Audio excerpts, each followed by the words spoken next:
बातमी कोल्हापूरमधून संभाजीराजे छत्रपती यांना अटक करा अशी मुस्लिम समाजाने मागणी केलेली आहे। विशाळगडाच्या पायथ्याला झालेल्या तोडफोडीबद्दल कोल्हापूर जिल्ह्यातील मुस्लिम समाजाच्या वतीने तीव्र निदर्शने करण्यात येत आहेत। गजापूर इथं काल झालेल्या घटनेच्या पार्श्वभूमीवर संभाजीराजे छत्रपती यांना अटक करा अशी आता मुस्लिम समाजाने मागणी केलेली आहे। मुस्लिम समाजाच्या वतीने जिल्हाधिकाऱ्यांना सादर करण्यात आलेलं आहे एक निवेदन आणि त्याद्वारे आता संभाजीराजे छत्रपतींना अटक करा असं हे निवेदनाच्या द्वारे मागणी करताना मुस्लिम समाजाने म्हटलेलं आहे।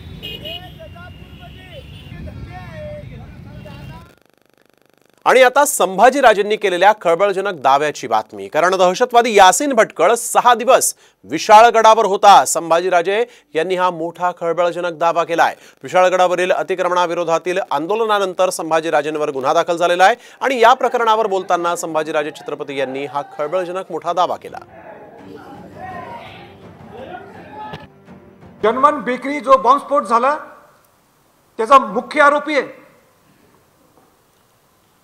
7-8 ठिकाणी ते आज भारतात जे बॉम्बस्फोट झाले त्याचा तो प्रमुख आहे। प्रमुख म्हणण्याचे तो त्याचा मुख्य एक भाग होता त्याचा।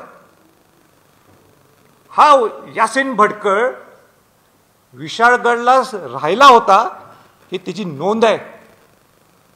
एवढा मोठा अतिरेकी राहिलाय कुठं विशाळगडवर किल्ल्यावर, त्यावेळी हे महाशय कुठे होते?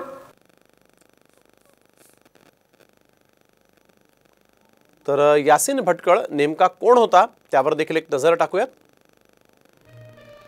यासीन भटकळ उर्फ मोहम्मद अहमद सिद्दीबाप्पा असं त्याचं पूर्ण नाव आहे। देशातील सुरक्षा यंत्रणांसाठी यासीन मोस्ट वॉन्टेड दहशतवादी होता।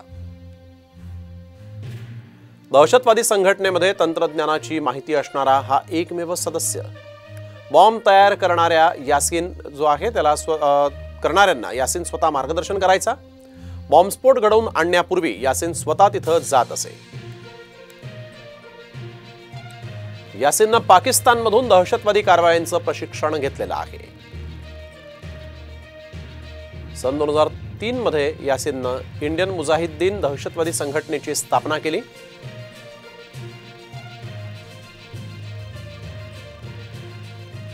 तर विशाळगडावर ज्या हिंसक घटना सुरू आहेत त्याचं नेतृत्व शाहू महाराजांचे वंशज करतात ही अत्यंत दुर्दैवी बाब आहे असं म्हणत एमआयएमचे नेते इम्तियाज जलील यांनी खंत व्यक्त केलेली आहे।